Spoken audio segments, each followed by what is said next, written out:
Ensemble, pour une forêt durable et responsable, avec France Bois Forêt. Le bois, l'allié de tous vos projets.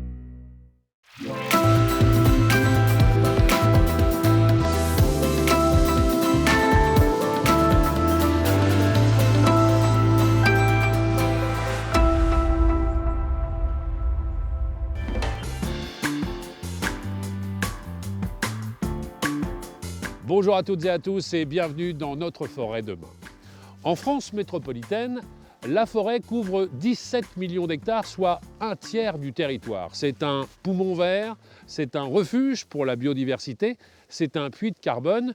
Mais vous allez voir que la forêt est aussi un atout clé pour la France. Elle rend de nombreux services, source d'énergie. Elle est également là pour produire du bois, pour fabriquer des meubles, du parquet, mais aussi construire nos maisons. Et ce fabuleux patrimoine, je vous propose de l'explorer et d'en comprendre les différents enjeux avec des professionnels du bois. Ils sont forestiers, ils sont industriels, chercheurs, scientifiques qui vivent et qui préparent la forêt de demain. Dans ce numéro, nous allons tout d'abord nous intéresser aux multiples menaces qui planent sur nos forêts.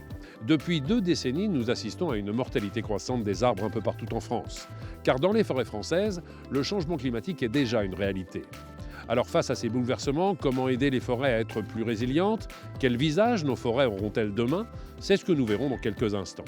Cette forêt, nous en avons aussi besoin au quotidien pour produire du bois, une ressource naturelle dont tire profit l'économie française. Et nous allons nous intéresser à l'un de ses usages en particulier, l'emballage en bois. Cagettes pour les fruits et légumes, bourriche pour les huîtres, boîte à fromage, mais aussi palettes et caisses pour le transport des biens. L'emballage en bois passe parfois inaperçu aux yeux du grand public et pourtant, il est omniprésent dans notre quotidien.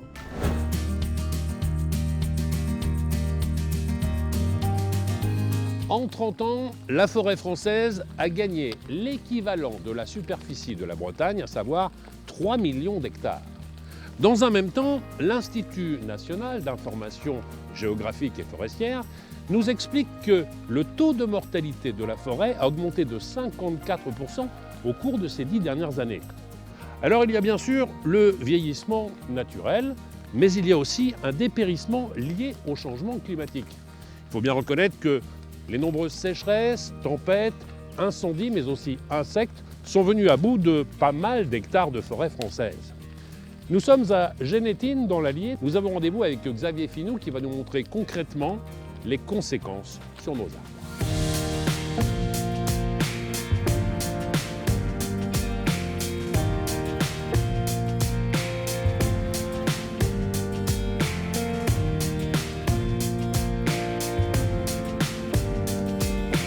Bonjour Xavier.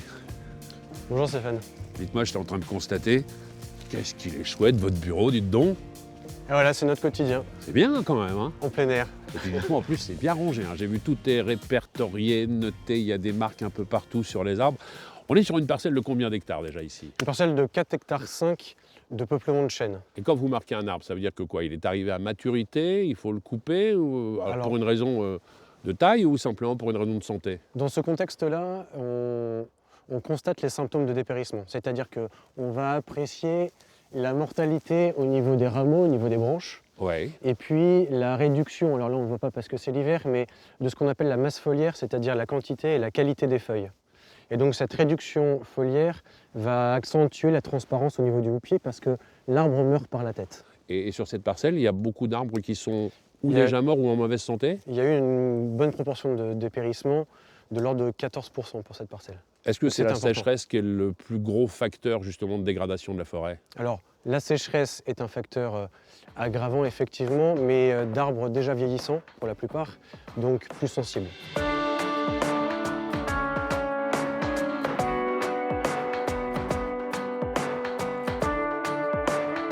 Maintenant, l'autre critère, c'est le sol, parce que la réserve en eau ici est très faible et le sol n'est pas particulièrement favorable. D'accord, parce qu'un arbre, il a besoin de combien de litres d'eau par jour pour vivre correctement? Il faut imaginer qu'un chêne adulte consomme de l'ordre de 200 litres par jour d'eau. Quand on a des vagues de chaleur, s'il y a plus d'eau qui s'évapore par les feuilles qu'il n'y a d'eau qui arrive par les racines, alors l'arbre peut subir ce qu'on appelle une embolie gazeuse, c'est-à-dire que des bulles d'air vont apparaître dans les vaisseaux conducteurs.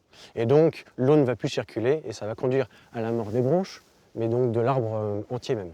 Et l'arbre va mourir sur combien d'années? Assez rapidement? Ça peut être extrêmement rapide, mais il faut comprendre qu'il y a une inertie entre le moment de l'impact des canicules et sécheresses des étés 2018, 2019 et 2020. On ne verra pas tout de suite, et ça va mettre du temps, l'impact du dépérissement. À partir du moment où l'arbre est mort, qu'est-ce qu'on en fait? Est-ce que finalement il a les mêmes capacités, les mêmes qualités pour être du bois de construction ou un bois d'œuvre? Le but c'est de valoriser dès que possible le bois d'œuvre de qualité qu'on peut en tirer. Donc de la charpente jusqu'à la traverse, qu'elle soit paysagère ou qu'elle serve pour les traverses de la SNCF.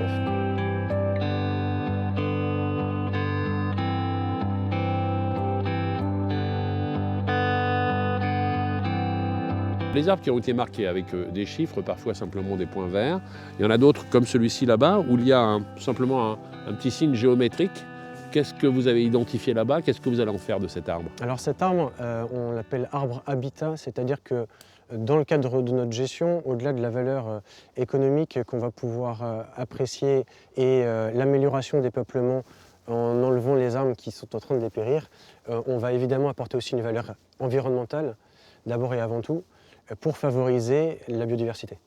D'accord. Donc ces arbres-là qui vont dépérir vont se dégrader en privilégiant l'installation d'insectes et autres champignons. C'est-à-dire qu'il est déjà habité par les insectes, donc soit on décidait de le couper, mais finalement on n'en aurait pas fait grand-chose, Absolument. soit on laisse la biodiversité vivre tout simplement, et c'est comme ça qu'on gère correctement une forêt. Absolument. C'est l'équilibre entre tous ces seuils-là. Donc vous n'êtes pas là simplement pour prendre des mesures, vous êtes là pour faire le bilan de santé de la forêt au quotidien. Absolument. C'est exactement ça? Exactement. Allez, venez, on continue la balade, j'ai plein d'autres questions à vous poser.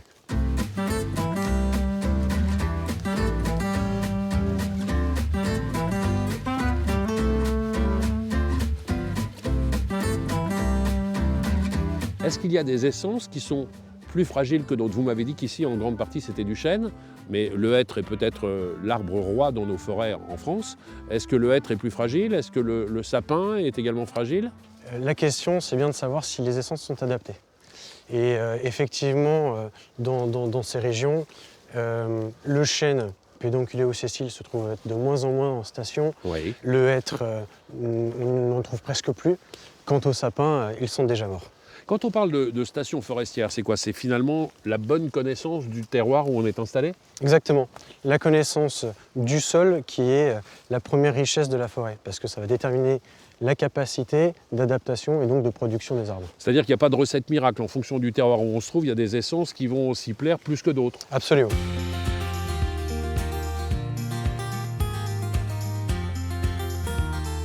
Alors abordons d'autres chapitres météorologiques. On a parlé de la sécheresse, il y a aussi la grêle, les tempêtes. On en voit de plus en plus, il va falloir composer avec pour les années à venir. Absolument. Les épisodes de grêle sont de plus en plus fréquents, causent des dégâts très importants en forêt. En fait, la grêle va déchirer les feuilles, va créer des lésions assez importantes en cassant les branches et donc causer beaucoup de mortalité.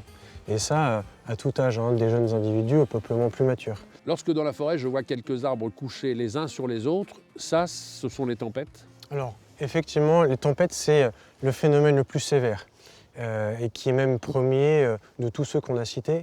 C'est-à-dire que si on prend l'exemple des tempêtes de Martin Lothar de 99 ou de Klaus de 2009, elles ont ravagé et soufflé près d'1 million d'hectares de forêt. Ça, c'est colossal. C'est énorme. Contre ça, on ne peut rien faire. Récolter et valoriser à temps. Exactement. Alors, il y a des images chocs qu'on a tous vues cet été. Ce sont les incendies de forêt. J'ai lu qu'il y avait 70 000 hectares qui étaient partis en fumée, carrément. On peut dire que là, il y a peut-être des choses à faire en tant que citoyen. Alors, les 70 000 hectares qui ont pris feu concernent des surfaces importantes et d'un risque qui s'aggrave par le dérèglement climatique. Donc, toutefois, il faut le relativiser par rapport aux 17 millions d'hectares que couvre la forêt française. Bien sûr, bien sûr. Mais s'il fallait apporter des solutions, elles passent par la gestion des massifs. C'est-à-dire, à un moment donné, il faut clairsemer davantage la forêt, il faut créer des allées coupe-feu, plus ou moins, ou des choses de ce genre. La gestion va déterminer les aménagements avec les créations de pistes, les pare-feux et l'aménagement en mélange d'essence. Mélange d'essence, ça peut être une solution? Absolument. Ça va permettre une meilleure résilience et limiter la propagation. Vous avez des enfants? Absolument. Combien? 4. Vous les sensibilisez déjà énormément à l'environnement, à la forêt? Absolument, oui. Alors transmettre l'émerveillement pour la nature Oui. et en vue de la pérenniser, c'est notre métier. Tout l'enjeu, c'est la transmission. Ils ont quel âge? De 6 à 1 an. Et ils vont continuer à pousser à l'avenir, comme cette forêt d'ailleurs. Et avec vous, nous aborderons le futur de la forêt un petit peu plus tard dans l'émission. Je vous laisse continuer le marquage. Merci. Et on se retrouve un peu plus tard, Xavier.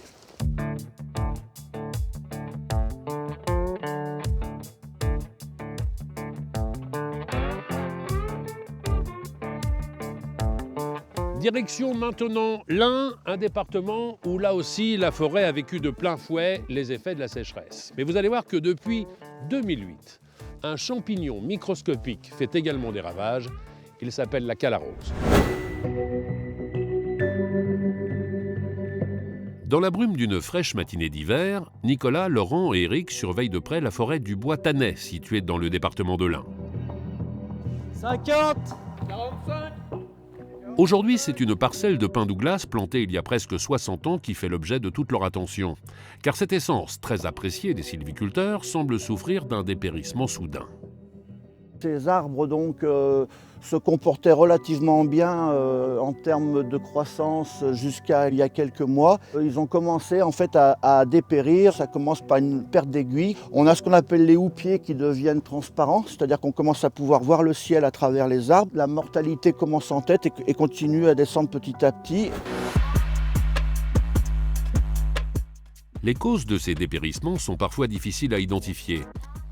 Mais ici, comme dans beaucoup d'autres forêts en France, ce sont les épisodes successifs de sécheresse qui en seraient la cause. Les arbres, en fait, à un moment, pompent de l'eau pour pouvoir vivre et en période de sécheresse, le sol devenant sec, ils se mettent à pomper à vide et ça crée une embolie au niveau de l'arbre et l'arbre se met à sécher plus ou moins rapidement en fonction de l'essence. Si c'est un chêne, le dépérissement peut durer plusieurs années. Si c'est un résineux, ça peut aller relativement vite, comme c'est le cas ici. L'arbre, c'est un peu comme un boxeur, c'est-à-dire qu'il va encaisser un coup, 2 coups, 3 coups, et puis au bout du 4e coup, il peut tomber KO.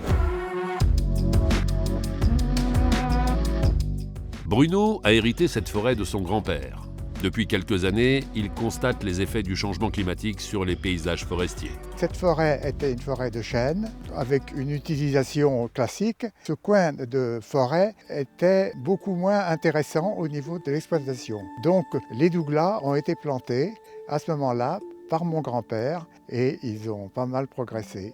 L'inquiétude actuellement, c'est qu'avec la sécheresse et les canicules, on s'aperçoit que les arbres commencent à souffrir. Ça se voit très bien ici pour les douglas, mais également pour les chênes. On est très inquiet pour savoir quel type d'arbre il faudra planter dans l'avenir. À terme, cette forêt de Douglas pourrait disparaître.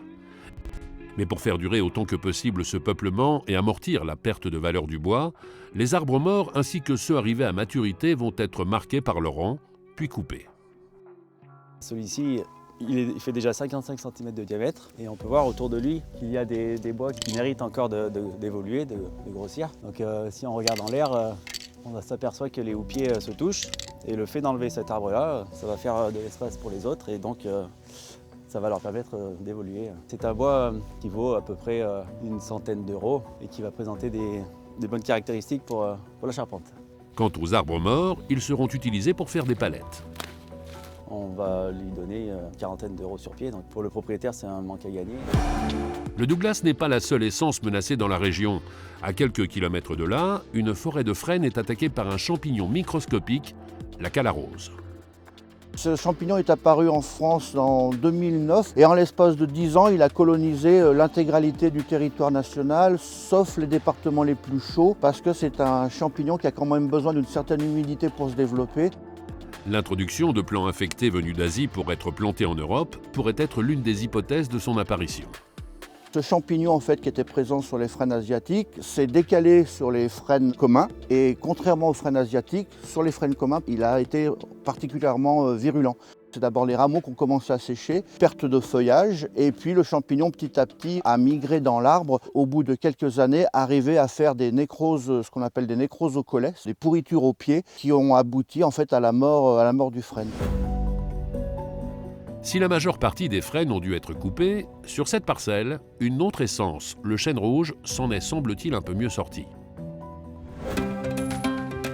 Mélanger et diversifier les essences forestières est sans aucun doute l'une des pistes pour limiter l'impact des maladies et du changement climatique. Dans cette forêt de chênes parfois centenaire, Nicolas prépare déjà la forêt de demain en pratiquant une gestion dite irrégulière. La futée irrégulière, c'est un mode de sylviculture relativement doux où on évite les coupes rases et donc les changements brutaux du milieu. On travaille avec un couvert boisé continu. Sur la même parcelle, on a toujours des petits bois, des bois moyens et des gros bois. On essaye d'équilibrer ces différentes classes de diamètre. S'il y en a un gros qui dépérit, comme on peut le voir de ce côté-là, on aura un petit qui pourra récupérer et faire l'avenir de la forêt. Ici, les coupes permettent d'apporter la lumière nécessaire pour créer des îlots de régénération naturelle. Des essences pourront être introduites en complément. C'est un travail de longue haleine qui demande de maintenir un cap pendant longtemps. Et donc de ce côté-là, il faut rester humble dans ce qu'on cherche à faire. Il y a beaucoup d'interrogations et le changement climatique en fait partie. Et tout ça, ça constitue un véritable défi qui est très enthousiasmant pour les nouvelles générations de forestiers et pour la société en général, quoi.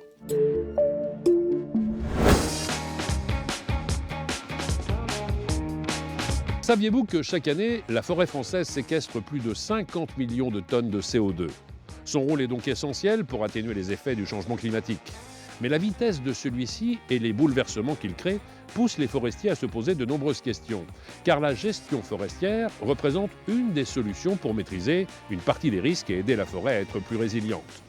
Sur cette parcelle, 70 hectares d'épicéas ont été décimés par le scolite, un coléoptère parasite mortel pour eux. Il a donc fallu couper et reboiser. Bonjour Frédéric. Bonjour Stéphane. Tout se passe bien? Très bien. Et vous? Ça pousse naturellement? Oui. Il faut quand même parfois un peu aider ces jeunes plants, mais oui, sinon, la nature fait bien les choses. Dites-moi, on a quand même du mal à imaginer qu'il y a simplement quelques années, la forêt ici avait un tout autre visage. Il y avait quoi ici avant? Une majorité d'épicéas qui occupaient environ 70 hectares. 70 hectares sur une parcelle qui fait combien dans l'ensemble? Le massif fait 590 hectares. D'accord, très bien. Donc il y avait 70 hectares d'épicéas, il y avait également des Douglas, mais c'est plutôt sur les épicéas que les coupes ont été faites dans un premier temps. Et là, c'est le réchauffement climatique qui a décimé plus ou moins cette forêt? C'est le réchauffement climatique qui sévit de plus en plus depuis quelques années, et ce notamment depuis les premières sécheresses de 2016. Après, il y a eu un épisode qui est lié au scolite, qui est un parasite. Alors, quand on parle du scolite, c'est quoi les ravages qu'effectue le scolite sur les arbres? Alors, le scolite, c'est un insecte ravageur qui vient grignoter le bois.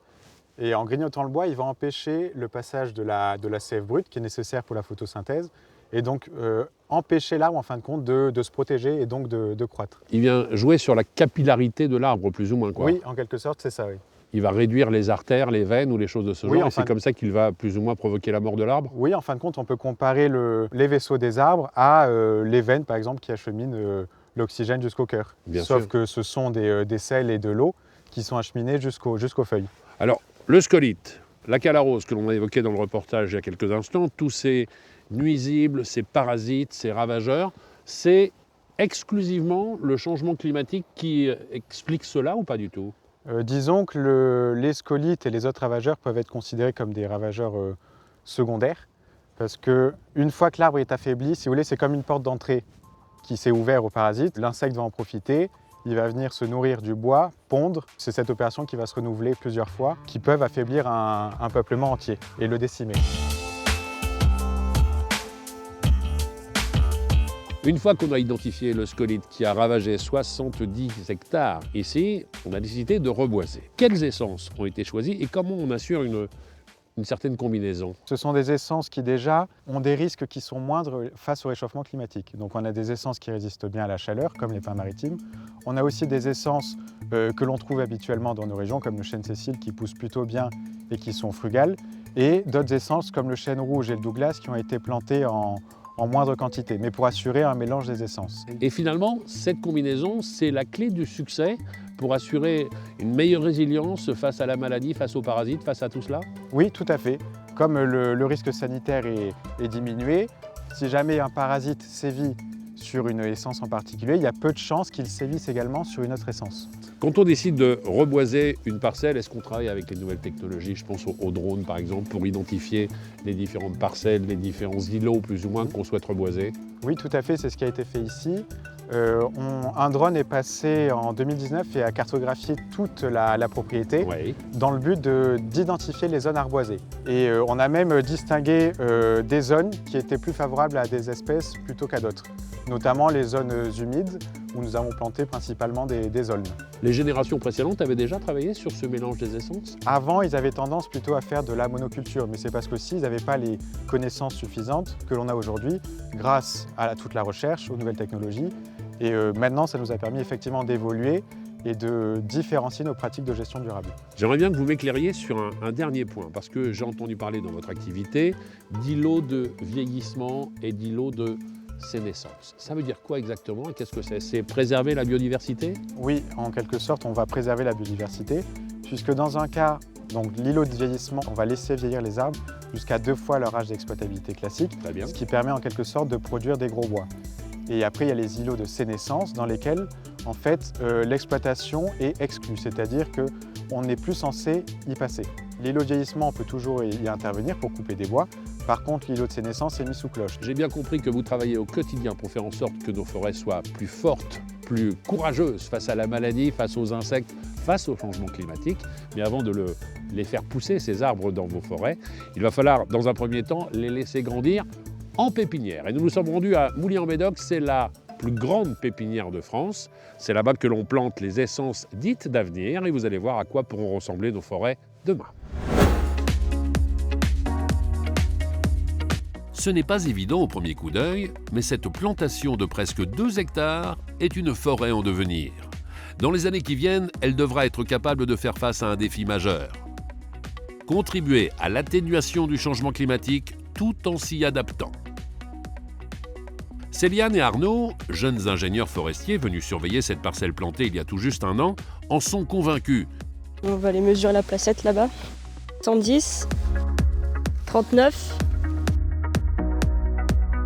Il faut dès à présent renforcer la résilience des forêts pour les adapter au climat de demain. Aujourd'hui, on travaille selon 3 axes. Le premier axe, ça va être les peuplements d'avenir. On va essayer d'installer des nouvelles essences qui seraient plus adaptées au changement climatique. Le second axe, on va essayer de mettre en œuvre des nouvelles pratiques sylvicoles pour améliorer la résilience des peuplements. Et le troisième axe, on va faire du mélange intraparcellaire. On va apporter de la biodiversité, ce qui va permettre à la forêt d'avoir une plus grande résistance et résilience pour résister aux aléas du changement climatique. Sur cette parcelle, une ancienne friche, le pin maritime, essence emblématique de la forêt landaise, côtoie désormais une multitude d'arbres feuillus. Donc on est sur une parcelle plantée en diversification et on retrouve comme essence du chêne-liège, du pommier, du poirier, du chêne pubescent et du bouleau. Le rôle qu'on a joué dans l'installation de cette parcelle, c'est d'apporter un conseil aux propriétaires pour améliorer la résilience de ces forêts. Donc il nous a fourni une liste d'essences qu'il souhaitait installer et puis on l'a complétée et modifiée un petit peu par rapport à ses exigences et aussi aux exigences du climat pour lui proposer la meilleure solution. Il y a quelques années, c'est vrai que c'est des choses qu'on faisait beaucoup moins. On ne voyait pas concrètement arriver ces évolutions climatiques. C'est vrai qu'aujourd'hui, depuis quelques années, on en prend de plus en plus conscience.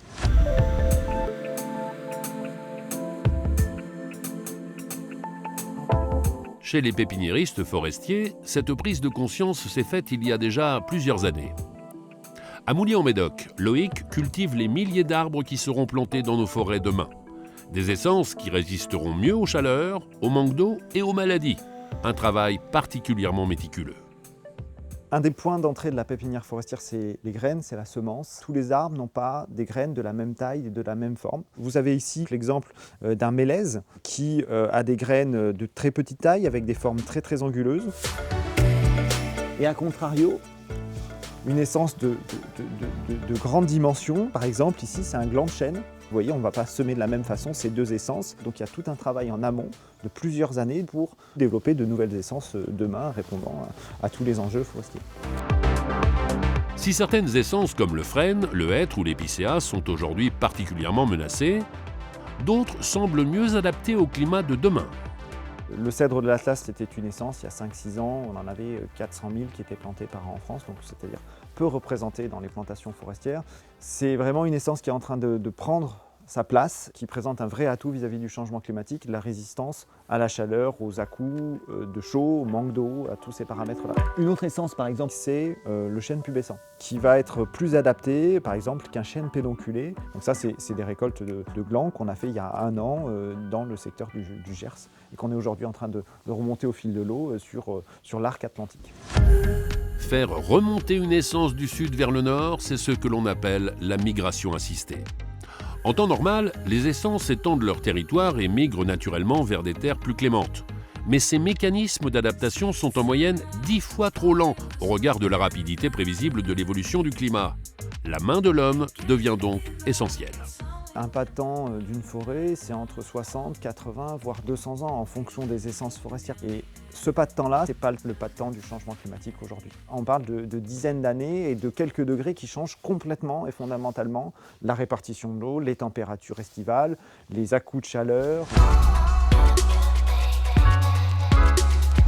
Préparer la forêt aux contraintes du changement climatique passe aussi par l'amélioration génétique des essences d'avenir. À Lenton, 30 hectares de pins maritimes fourniront bientôt la production de graines forestières améliorées. Alors ici, on se trouve dans un verger à graines. C'est une parcelle dans laquelle on a réuni des arbres avec une grande qualité, à la fois sur la vigueur, donc c'est sur la croissance et sur la forme, pour qu'on ait des arbres élancés qui produisent du bois de qualité. Donc on va les planter à peu près à 250 plants à l'hectare. Et ensuite, ils vont se polliniser entre eux et fournir des graines dont on aura besoin pour reconstituer et replanter les forêts. Donc dans un verger à graines, son objectif c'est bien évidemment de produire des graines. Vous voyez ici il y a des fleurs et ensuite les fleurs produisent un cônelet. Donc ça c'est des cônes qui ont 1 an. C'est tout petit, c'est tout fragile, mais il faut vraiment qu'ils puissent se développer. Et ensuite la 2e année le cône va grossir, donc c'est ce qu'on voit dans les arbres là, et qui va produire le cône qu'on va récolter à partir du mois de janvier. Et ensuite, les cônes, on les envoie dans des sécheries, c'est-à-dire qu'on va envoyer de l'air chaud, du coup le cône va s'ouvrir, et là on va récolter les graines. Et ensuite, ça nous permet de prendre ces graines, de les mettre dans les pépinières et de produire les plants dont on a besoin. Pendant encore des décennies, la France en particulier se trouvera dans l'air naturel du pin maritime.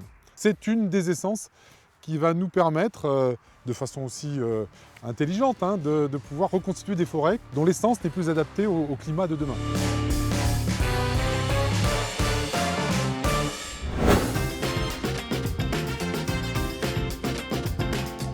Vous l'aurez compris, le changement climatique, c'est un défi majeur pour la forêt, mais aussi pour les forestiers qui vont devoir faire preuve d'imagination et de souplesse dans les années à venir. D'autant plus qu'aujourd'hui, les forêts doivent rendre de nombreux services. Être une source d'énergie, un réservoir de vie sauvage, un puits de carbone et fournir du bois pour construire nos maisons. Alors les forêts françaises d'aujourd'hui ressembleront-elles aux forêts de demain? Pour en parler, nous retrouvons Xavier Finot. Xavier, j'essaye de parfaire ma connaissance de la forêt. Alors, je n'arrive pas encore à identifier toutes les essences. J'essaye dans un premier temps de reconnaître les familles. Donc là, on est sur du feuillu. C'est ça. Bien. Là, on est sur du résineux. Exactement. Eh ben, je suis sur la bonne piste alors. Parfait. Depuis le début de l'émission, on a beaucoup parlé du changement climatique, de l'incidence sur nos forêts. Les forêts d'aujourd'hui n'ont rien à voir avec les forêts d'hier et surtout rien à voir avec les forêts de demain. Ce qui peut être intéressant, c'est de savoir si, au cours des siècles, on a déjà vécu des bouleversements forestiers. La forêt n'a pas toujours été celle d'aujourd'hui. Oui. C'est-à-dire que l'homme, en fonction de sa conception de la forêt, a récolté, a replanté, en fonction aussi de ses besoins, que ce soit pour les terres cultivables, pour les pâturages, pour les besoins chauffage ou industriels. Oui, oui. Et donc, par exemple, dans des régions comme le Morvan ou le plateau de Millevaches, les forêts ont remplacé des terres pauvres où rien ne poussait, rendant donc productives des parcelles qui ne l'étaient pas. Si on prend quelques chiffres, j'ai lu qu'en 1908, la forêt en France représentait 19% du territoire. Un siècle plus tard, c'est-à-dire aujourd'hui, on en est à 31%. Ça veut dire que toutes ces terres agricoles qui étaient trop pauvres, qui ne donnaient pas de résultats, ont été abandonnées pour devenir des forêts par la suite? Alors, il y a ces évolutions naturelles de la forêt qui gagne du terrain, et puis il y a toujours l'empreinte de la main de l'homme. Par exemple, sous Colbert, et grâce à Colbert et ses plantations en monoculture de chêne, on a dans cette région la chance d'avoir cet atout qui forge la filière bois actuellement et qui est un incontestable atout économique de notre pays. C'est un atout énorme pour la France, la forêt. J'en parlais en tout début d'émission. On a évoqué dans un reportage précédent une ébauche de solution qui s'appelle la migration assistée. Est-ce que vous pouvez encore une fois m'éclairer sur ce que représente cette migration assistée? C'est quoi exactement? Alors, les simulations climatiques montrent que les aires de répartition des essences vont être de plus en plus réduites. C'est-à-dire que les essences forestières françaises vont, sur leur zone géographique actuelle, avoir de moins en moins de place ou être de moins en moins adaptées. Et donc, cette migration assistée, c'est un mécanisme naturel de migration parce que les arbres, par le pollen et par les graines, migrent. Oui. Le territoire français, en revanche, est fractionné, que ce soit par les villes, par les champs, par les infrastructures linéaires. Ça crée des barrières. Exactement. Et donc, cette continuité écologique, on l'a plus. Donc, par nature, on essaie d'encourager cette migration-là et donc de l'assister. C'est-à-dire que vous aidez Dame Nature? Absolument. En tout cas, on accélère un peu le processus. En replantant des essences là où elles n'étaient pas. Aujourd'hui, on travaille sur les forêts de demain. Mais c'est du long terme. C'est-à-dire que ce que vous êtes en train de mettre en application aujourd'hui, vous n'en verrez peut-être pas le résultat, hormis si vous êtes un solide gaillard et que vous traversez les siècles sans encombre. C'est compliqué d'imaginer véritablement à quoi ressemblera la forêt demain. Vous tâtonnez un petit peu dans vos recherches et dans les mises en application? Notre métier de forestier, c'est un métier de passion.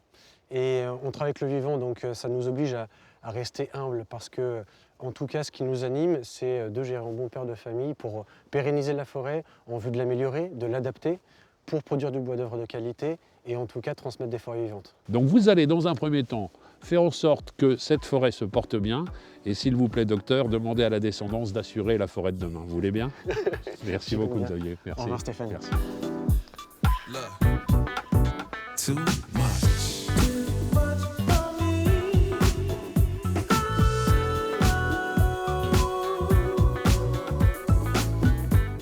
De voir à quel point il est important de préserver et d'entretenir la forêt pour la rendre plus résiliente, pour préserver la biodiversité, pour absorber du carbone et lui permettre ainsi de lutter avantageusement contre le changement climatique.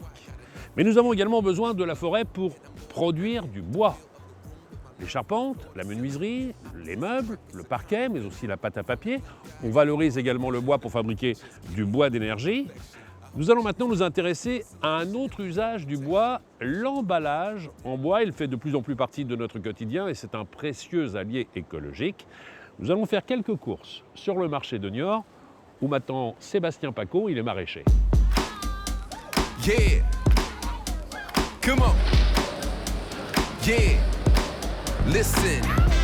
Serendipity, no negativity. You gotta make sure your energy good to keep with me. To all my friends and my enemies, I'm sharing my amenities with you, so it don't matter what you did to me or what you didn't do, what I did to you. My whole point is I'ma keep the drama to a minuscule. If you ain't got it, yeah, get a clue. And we'll just move to a different beat. We make a difference too. C'est bien, c'est rangé, Sébastien.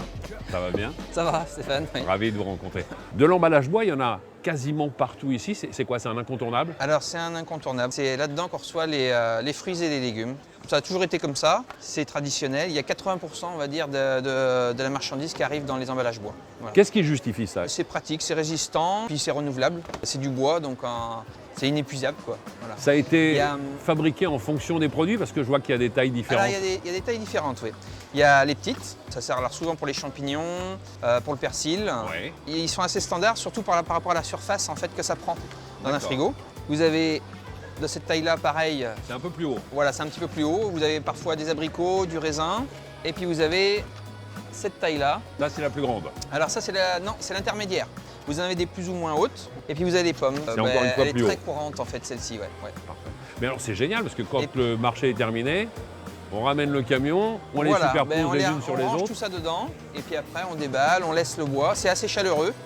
Beaucoup plus chaleureux que le plastique et puis que le carton. D'autres dimensions pour le céleri, par exemple, qui est un oui, tout chez plus vous, haut. il n'y en a plus, il y en a encore. Hein. Ah, il y en a encore, oui. Sébastien, quelle est la réaction du consommateur? Parce que est-ce qu'ils sont comme moi, à savoir que lorsque je vois un emballage bois, j'ai plus confiance dans la qualité du produit. Je me dis que c'est naturel, c'est sain, c'est bien. Tout à fait, c'est rassurant en fait. Ouais. C'est un produit chaleureux et rassurant. Voilà. Si je dis que le bois fait vendre, je me trompe pas? Non, c'est même tout à fait le cas. Bon, bah, je garde ça dans un coin de ma tête. Bonne journée, Sébastien. Bonne journée, Stéphane. Merci.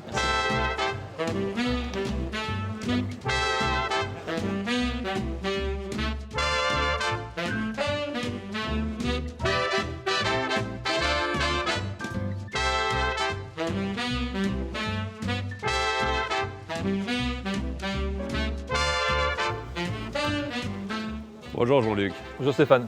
Ravi de vous rencontrer. Enchanté. Alors, j'ai deux nouvelles pour vous, une bonne et une mauvaise. La bonne, il pleut pas. Ouais.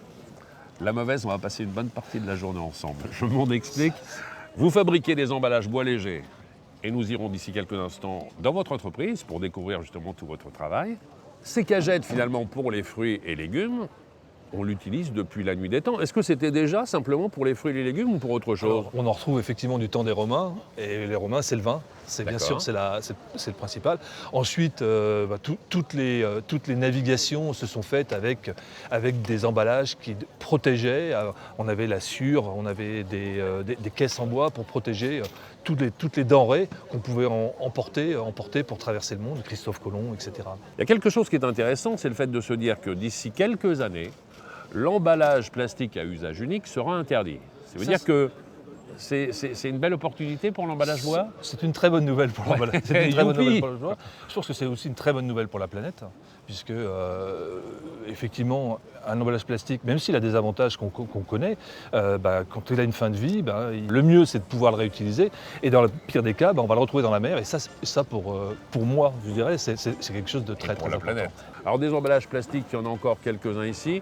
Mais la majeure partie des étalages sont effectivement composés d'emballages bois pour la préservation des aliments. C'est une des qualités dont on n'a pas forcément conscience, nous, en tant que consommateurs, mais c'est vrai que ça préserve mieux les aliments que d'autres matériaux? Très clairement, le bois, c'est une espèce d'éponge, et en fait, ça va réguler l'humidité. Et on voit, et on a fait des études, et on se rend bien compte que le bois va conserver les aliments plus longtemps. On a aussi découvert, en tout cas prouvé récemment, que le bois était bactéricide. C'est-à-dire qu'en fait, cet effet éponge, il a tendance à capter la bactérie et à la conserver. Par rapport à un produit qui va macérer, entre guillemets, dans une boîte polystyrène ou dans une boîte plastique, vous avez une respiration naturelle dans le bois. Alors, les applications, on l'a vu pour les fruits, les légumes, la cagette, c'est un incontournable. Le bois, moi je le vois aussi partout dans le fromage. On a tous bien sûr la boîte à camembert dans notre esprit, mais pas que. Et il ne sert pas qu'à l'emballage, il sert aussi à l'affinage parfois du fromage. La boîte à camembert, c'est plusieurs dizaines de millions de caisses par an, hein. C'est juste énorme. Après, le bois, c'est aussi un élément d'affinage. Et certains fromages vont même utiliser le bois jusqu'à apporter en fait des notes boisées, des notes de résine. Le bois a donc ces deux qualités, celui de conserver avec cette solidité et celui d'apporter effectivement un plus. Bon, le bois, c'est aussi les barriques de vin, c'est exactement le même principe pour le fromage. Bien sûr. Alors, quand on est sur le marché de Niort, il y a bien sûr les fruits, les légumes, il y a ce qu'on vient d'évoquer il y a quelques instants, le fromage, il y a aussi la poissonnerie, les marailleurs qui sont là. Absolument. Et la bourriche d'huîtres, c'est aussi un incontournable et c'est aussi un emballage bois léger. Totalement incontournable. Là aussi, c'est l'emballage par excellence des huîtres, parce que ça résiste à l'eau, c'est solide. C'est l'emballage le plus efficace pour les huîtres. Dans votre entreprise, vous travaillez, vous fabriquez de l'emballage léger, vous allez me dire combien de références, quelles sont les essences de bois que vous travaillez pour justement nous permettre d'avoir ça sur les marchés et un petit peu partout. Je vais vous retrouver un petit peu plus tard. Restez avec moi, on va s'intéresser à un autre emballage spécifique, qu'on connaît tous également, la palette. La palette, c'est indispensable pour transporter les différentes marchandises. Et la palette, c'est certainement l'emballage le plus écolo par définition, parce qu'il offre l'avantage d'être réutilisable et réparable. Nous nous sommes rendus à Salles, c'est en Gironde, et vous allez voir que l'on fabrique là-bas de la palette. On voulait tout savoir, de la forêt jusqu'au recyclage. Si vous vous êtes déjà promené dans la forêt landaise, vous avez sûrement remarqué que le pin maritime y est roi. Et ça n'a rien d'un hasard. Planté à grande échelle à la fin du XVIIIe siècle pour assécher les marais, il est depuis valorisé par de nombreuses industries locales. À Salles, en Gironde, on produit par exemple des palettes en bois. Jean-Louis Louvel en a fait son activité depuis plus de 30 ans. Ce matin, il rejoint ses équipes sur l'une de ses exploitations forestières. On a le plaisir d'assister aujourd'hui à la coupe de bois, la récolte, parce que nous sommes des agriculteurs. C'est une forêt de production. C'est pour cette raison que souvent les citoyens voient des arbres plantés de manière très droite, rectiligne. C'est pour en favoriser la récolte quand on va venir avec nos engins plus tard. Donc on n'utilise absolument pas de bois issu de forêts naturelles.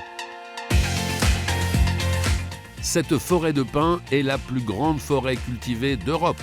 Elle couvre 1 million d'hectares. Ces arbres, qui peuvent mesurer jusqu'à 30 mètres de haut, se plaisent sur un sol pauvre et sablonneux. Mais il faut cependant s'en occuper pour qu'ils puissent pleinement se développer. Quand on coupe les arbres, il y a la première éclaircie, 12 à 15 ans, qui va être destinée à la papeterie à l'énergie. Puis après, il y a une autre coupe pour nous, où là, il va falloir attendre 30-35 ans. C'est d'ailleurs pour ça qu'on dit que la forêt est gérée durablement. Donc on va prélever au fil du temps. On sait exactement, par exemple, l'année prochaine, ce que le massif landais est capable de fournir en récolte de bois. Lorsque le pin arrive à maturité, une abatteuse coupe l'arbre à sa base, le débite à la longueur souhaitée et lui retire ses branches.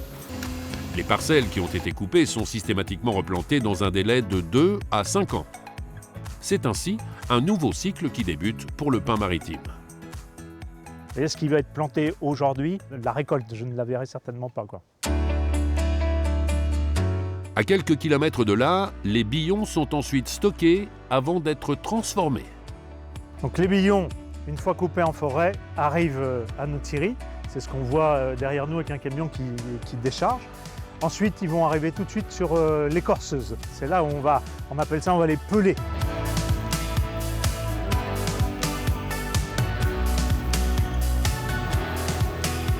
D'ailleurs, on va retirer les écorces qui vont être vendues par exemple pour faire des parterres décoratifs. Après l'écorçage, les billons sont acheminés dans la scierie. On y coupe l'équivalent de 35 km d'arbres par jour.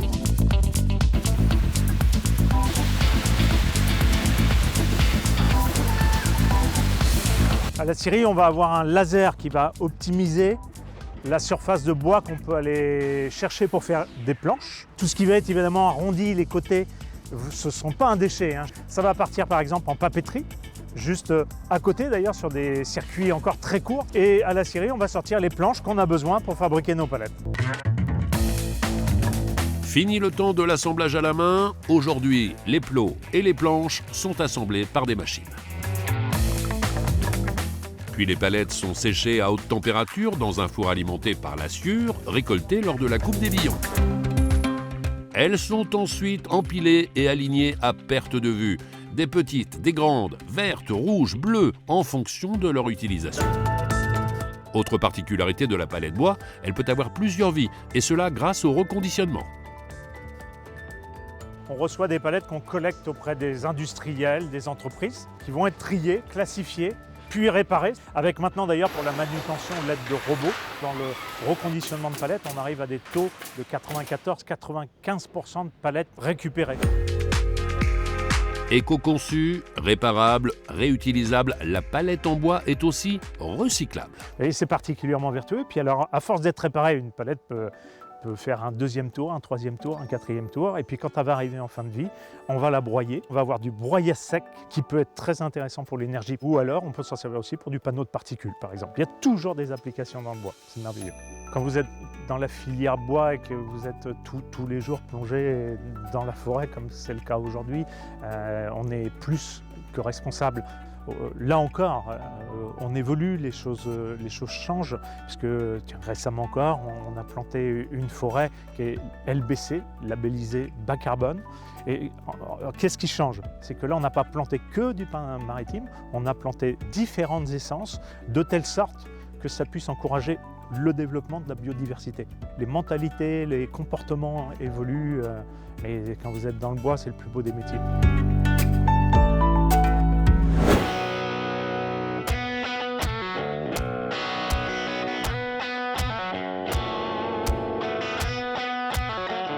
Retour dans les Deux-Sèvres, et ce n'est pas au pin maritime que nous allons nous intéresser, mais plutôt à un autre arbre bien connu, le peuplier. En France, on le cultive depuis plus de 400 ans, nous en sommes même le premier pays producteur européen. Car oui, nous cultivons le peuplier, c'est ce qu'on appelle la populiculture, et c'est ce qui nous permet de fabriquer de belles cagettes. Nous partons tout de suite à la rencontre d'Alain Rousset qui va nous expliquer comment fonctionnent ces peupleraies.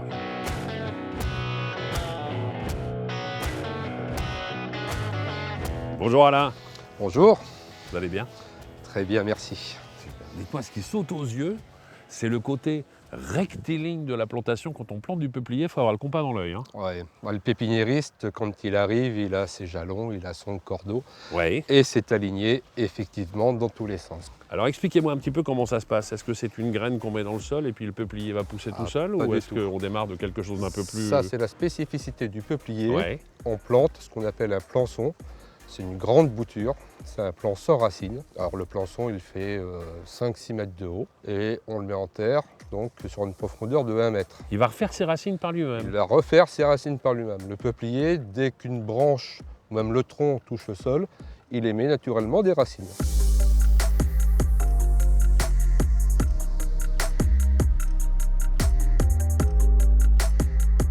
On veut tout savoir sur cette peupleraie. Oui. Ils ont été plantés il y a combien de temps et dans combien de temps on va pouvoir les récolter? Alors, ils ont été plantés il y a 9 ans. Oui. Hein, ce sont des arbres qui dépassent le mètre de circonférence. Et on va dire que dans 5-6 ans, éventuellement, ils pourront être coupés. C'est une croissance assez rapide. Hein. Le peuplier a une croissance assez rapide. Hein. Généralement, on peut les couper à l'âge de 16, 18 ans, 20 ans dans les moins bons terrains et parfois 14 ans dans les meilleurs terrains. Cet arbre-là, on va l'utiliser pour fabriquer de l'emballage bois.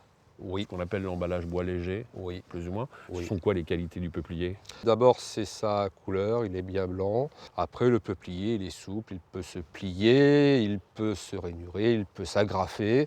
Donc, les qualités qui sont parfaites pour faire de l'emballage léger. Si j'ai bien tout compris, c'est-à-dire qu'on va exploiter les 7-8 mètres au départ du tronc jusqu'à la hauteur de l'arbre. Ouais. Ça, ce sera pour de l'emballage léger. Qu'est-ce qu'on va faire du reste?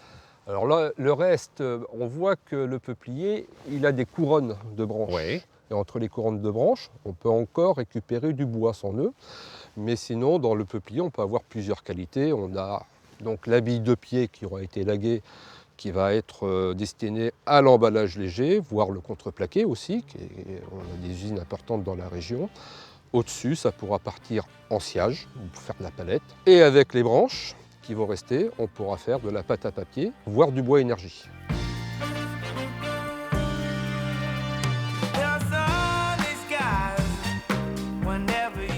J'ai évoqué avec d'autres intervenants tout à l'heure le fait que l'emballage bois était l'emballage du futur. Est-ce qu'on a suffisamment de matière pour répondre à la demande? Tout dépendra de la demande des industries, mais globalement, le stock de bois sur pied risque d'être déficient. Il va falloir planter vite et davantage. Alors là, on incite vraiment les propriétaires à planter et à replanter, en sachant que quand on plante aujourd'hui, la réponse, elle sera dans 16-18 ans. Merci beaucoup Alain de nous avoir éclairé sur ce rien. sujet. On va continuer à parler de l'emballage bois, mais d'un emballage un peu plus méconnu du grand public. Ce sont des emballages qui permettent de transporter des objets précieux, voire parfois très volumineux, et qui vont sillonner le monde, tantôt en avion, en camion, en train ou encore en bateau. Il y a des entreprises spécialisées qui fabriquent des emballages sur mesure et nous sommes allés les rencontrer.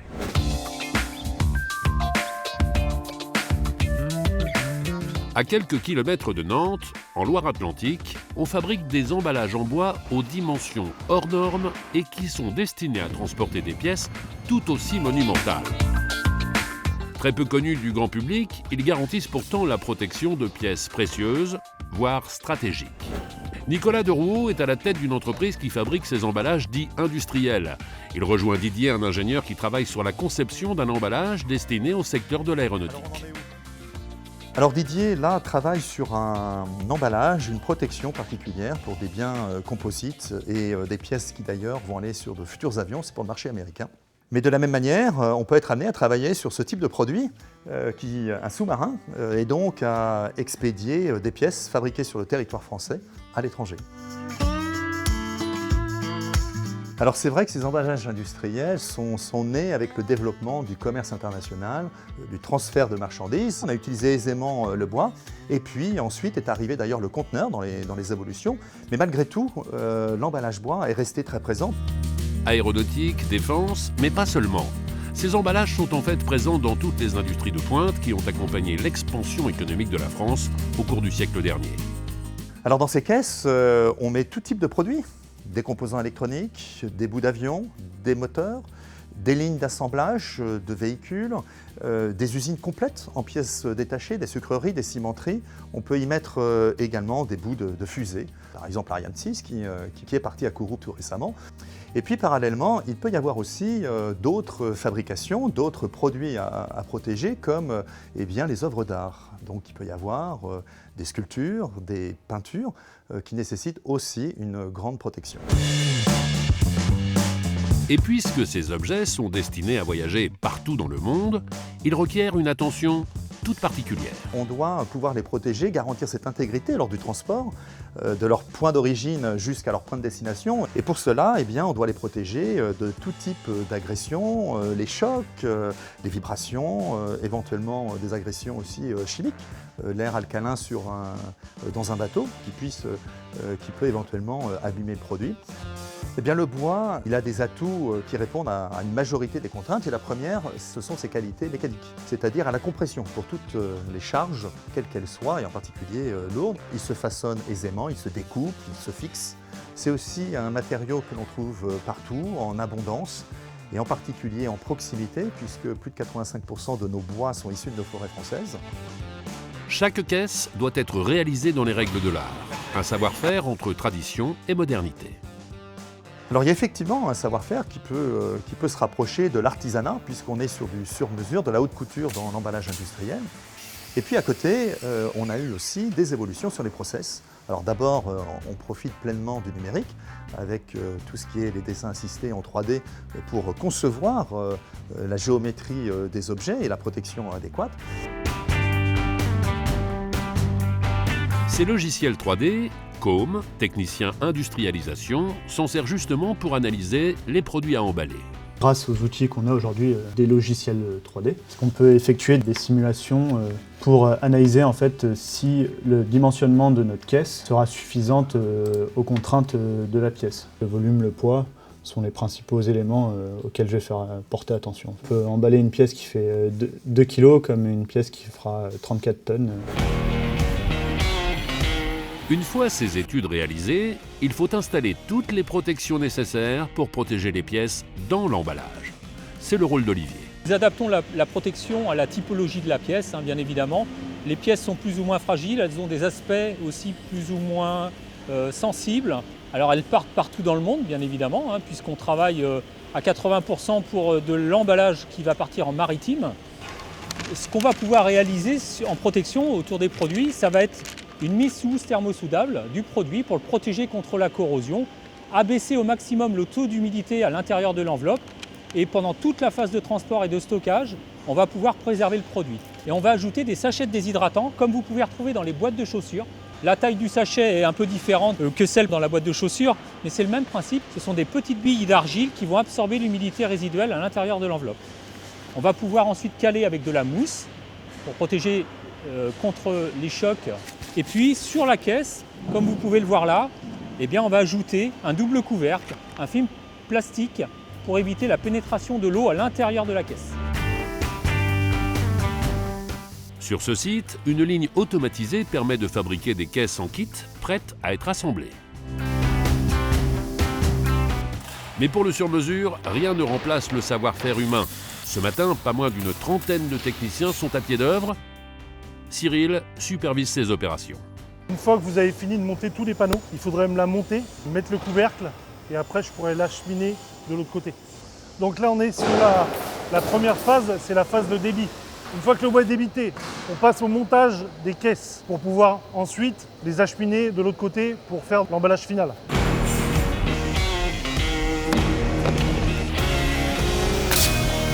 On travaille avec les mains et ensuite avec un outillage spécifique pour faire le montage. Suivant le poids et la taille de notre emballage, on va choisir des sections de bois différentes. C'est un métier qui est assez physique. On porte quand même des charges assez lourdes. Forcément, ça demande un petit peu de souplesse. Nous, c'est la passion qui nous anime, donc forcément, on essaie de faire notre travail du mieux possible.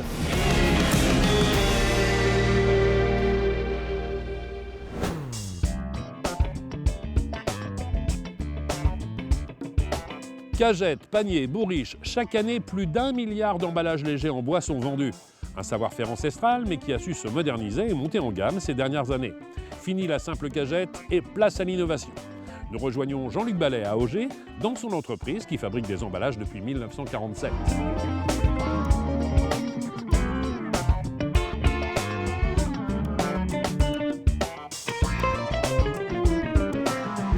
Jean-Luc, je vous ai cherché partout, il est immense ce site, c'est incroyable quand même. Hein, ouais, 5 hectares, ouais. Bon, ça m'a permis de découvrir ce que vous faisiez un petit peu, la grosseur de l'exploitation, mais on va détailler tout cela ensemble. On va revenir sur l'histoire, parce que vous arrivez, vous, en 2015 ici, vous reprenez une entreprise qui avait déjà de nombreuses années. Je prends une entreprise qui a plus de 70 ans. Le grand-père reprend une scierie, les paysans arrivaient avec leur bois, on le sciait, on en faisait des planches.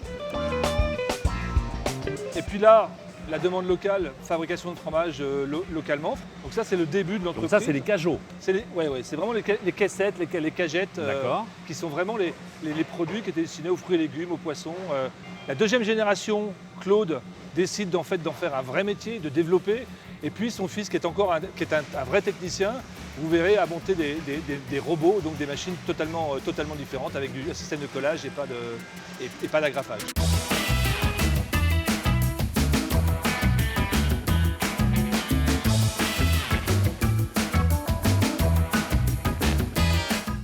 Alors le bois que vous travaillez ici, c'est le peuplier? Uniquement du peuplier. Uniquement du peuplier. Il y a quelques minutes de cela, j'étais dans une peupleraie, juste en dessous. Est-ce que vous fournissez justement avec des peupliers locaux? Uniquement locaux. Une partie du prix du bois, c'est le transport. Donc effectivement, il faut que ce soit local. On a de la chance, on est tout près du Marais Poitevin. Le Marais Poitevin a toujours été une zone de peupliers. Et on va s'approvisionner à 100-150 km maximum autour de l'usine. Parce que vous avez besoin de combien d'arbres par jour? Il faut entre 50 et 100 arbres par jour en fonction de ce qu'on fait. Ah oui, c'est important. Ouais. Bon, alors je veux connaître toutes les différentes étapes maintenant, parce que les arbres, j'en ai vu là-bas, ça commence par la scierie, et après les différentes étapes avant de devenir une cagette comme ça ou d'autres emballages, c'est quoi? Alors la première étape, donc l'abattage, le billonnage. Donc on va couper effectivement aux dimensions compatibles avec nos machines. Première étape, on écorce. L'écorce, c'est là où on va retrouver les cailloux, la terre. Deuxième étape, on vient billonner, vraiment redimensionner. Et puis pour faire ces produits-là, l'étape suivante, c'est le déroulage. Le déroulage, c'est quoi? C'est un grand taille-crayon pour faire des feuilles ou des lamelles de ce type. C'est-à-dire qu'on prend un billot qu'on fait tourner et comme un épluche patate, ça fait des feuilles de bois. Absolument. Des feuilles très fines de 0,6 à 4 mm. L'application pour un 0,6 d'épaisseur, c'est pourquoi exactement? La boîte à camembert, par exemple.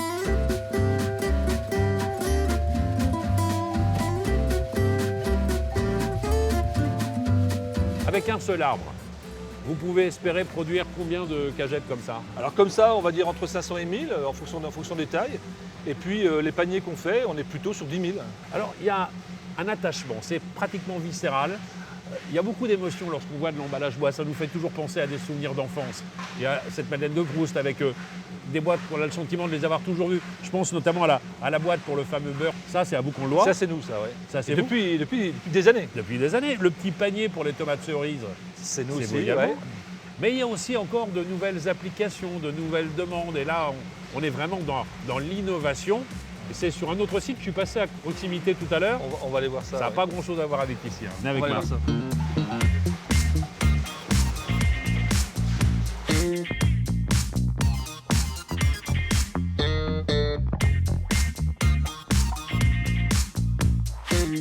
Alors là, Jean-Luc, on vient quand même de faire un voyage dans le temps. Là, on est vraiment dans le 21e siècle. Il y a combien de produits différents qui sortent de votre entreprise? Alors, on est sans doute aux alentours de entre 200 et 300 références différentes. Oui. Il y a combien de produits nouveaux qui ont été développés? On a, je pense, une vingtaine ou une trentaine de produits nouveaux. On est passé d'un métier où on vendait des contenants un métier où on vend de l'emballage, on vend du packaging. C'est un produit de présentation. C'est ça. Quand je vois ces différentes machines, je fais référence bien sûr à la technologie moderne. Je me dis, on travaille sur un logiciel en 3D pour modéliser plus ou moins un produit. Ensuite, on rentre toutes les données dans le robot, puis il fait le reste, quoi. Non, c'est encore un métier assez artisanal. On est sur un produit qui est naturel, qui n'est pas un produit facile à travailler parce qu'il n'est pas exactement comme on veut. Il peut être un peu tordu, un peu plucheux, un peu fendu. Il y a une connaissance. Aujourd'hui, nos opératrices sont celles qui vont garantir la qualité de nos produits. Ça, ce sont plus ou moins les derniers nés de l'entreprise. On a accessoirisé le produit pour le rendre encore plus sexy, encore plus agréable. Ça, c'est super astucieux, ça. C'est effectivement les petits cubis qu'on trouve plus ou moins dans le commerce, en grande surface. On va simplement prendre la poche à l'intérieur et puis la mettre à l'intérieur, c'est ça? Ça, c'est un truc incroyable. C'est un truc qui est issu d'une réflexion en fait, avec un certain nombre de personnes. Et en fait, faire un tonneau, ça paraissait difficile. Mais finalement, il y en a un qui est sorti de la réunion qui a fait, mais un tonneau, c'est ça. Et après un tout petit peu de travail, c'est ça. Un tonneau, c'est ça. Un tout petit peu de travail. Un tout petit peu de travail. Est-ce que c'est réutilisable, recyclable? Qu'est-ce qu'on peut en faire une fois qu'il a eu une première vie, ce produit? Quasiment tous ces produits-là ont une deuxième vie dans la maison. Dites-moi, on est bien dans vos ateliers. C'est chauffé comment? Au bois. Merci mille fois, Jean-Luc. Merci de nous avoir éclairé. Merci.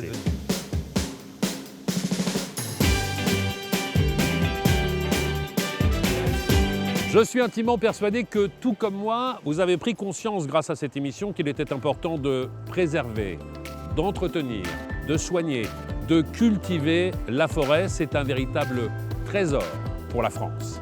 Trésor auquel nous devons prêter la plus grande attention aujourd'hui pour s'assurer qu'elle soit encore là demain.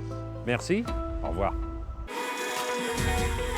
Ensemble, pour une forêt durable et responsable, avec France Bois Forêt. Le bois, l'allié de tous vos projets.